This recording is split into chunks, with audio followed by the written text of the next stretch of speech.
Траянов. Така Ивайло Димитров ще има доста повече работа в дефанзивен план. Ще трябва да помага на Омар Абут. Първис Омарбаев сега с възможността 1-1. Първис Омарбаев изравнява резултата. Имаше той няколко добри възможности. Минутата е 56-та. Не успя да реагира тук Антони Стериакис. В близкия си ъгъл беше преодолян.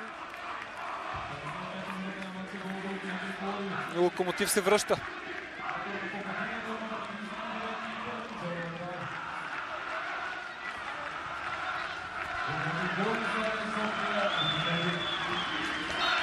Ето как се стигна до този гол във вратата на Стериакис. Центриране. Марчев стреля. Шутът му беше блокиран от Юлисен Донг. Струва ми се, че точно той бе човекът, който трябваше да е в зоната, в която се намираше Първис Омарбаев. Омарбаев беше оставен абсолютно сам. Естествено, че Донг имаше и други задачи, но пък